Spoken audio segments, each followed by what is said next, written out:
கோவை மாவட்டத்தில் அமைந்துள்ள முக்கிய ரயில் நிலையங்களில் ஒன்றான கோவை சந்திப்பில் தற்போது 6 பிளாட்பாரங்கள் செயல்பட்டு வருகின்றன. தினசரி சுமார் 139 ரயில்கள் இங்கிருந்து இயக்கப்படுகின்றன. இந்த ரயில் நிலையத்தில் ஏற்படும் நெருக்கடியை குறைப்பதற்காக போத்தனூர் மற்றும் வடகோவை ரயில்வே நிலையங்களை மேம்படுத்தும் பணிகள் மேற்கொள்ளப்பட்டன. இதில் வடகோவை ரயில்வே நிலையத்திற்கு 15 கோடி நிதி ஒதுக்கப்பட்டு பணிகள் நடைபெற்றன. இங்கு பணிகள் மெதுவாக நடப்பதாக பயணிகள் ஏற்கனவே அதிருப்தி தெரிவித்திருந்தனர். இந்நிலையில் வடகோவை ரயில்வே நிலையத்திற்கு தினமும் 1000த்திற்கும் மேற்பட்ட பயணிகள் வந்து செல்கின்றனர். இதில் பெண்கள், குழந்தைகள் மற்றும் உடல் ஊனமுற்றோர் என்று அனைவரும் ரயிலில் பயணிக்கின்றனர். இவர்களின் அவசர உபாதைகளுக்காக அரசு சார்பில் இங்கு பொது கழிப்பிடம் கட்டப்பட்டு இன்றளவும் பயனில்லாமல் பூட்டியே கிடக்கிறது.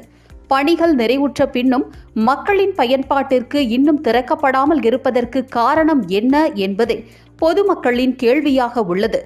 இப்பொது கழிப்பிடம் திறக்க அதிகாரிகள் உரிய நடவடிக்கை எடுக்க வேண்டும் என்பதே சமூக ஆர்வலர்களின் கோரிக்கையாகவும் உள்ளது.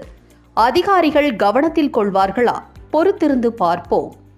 லீ செய்திகளுக்காக கோவையிலிருந்து நமது நிருபர் ரவி.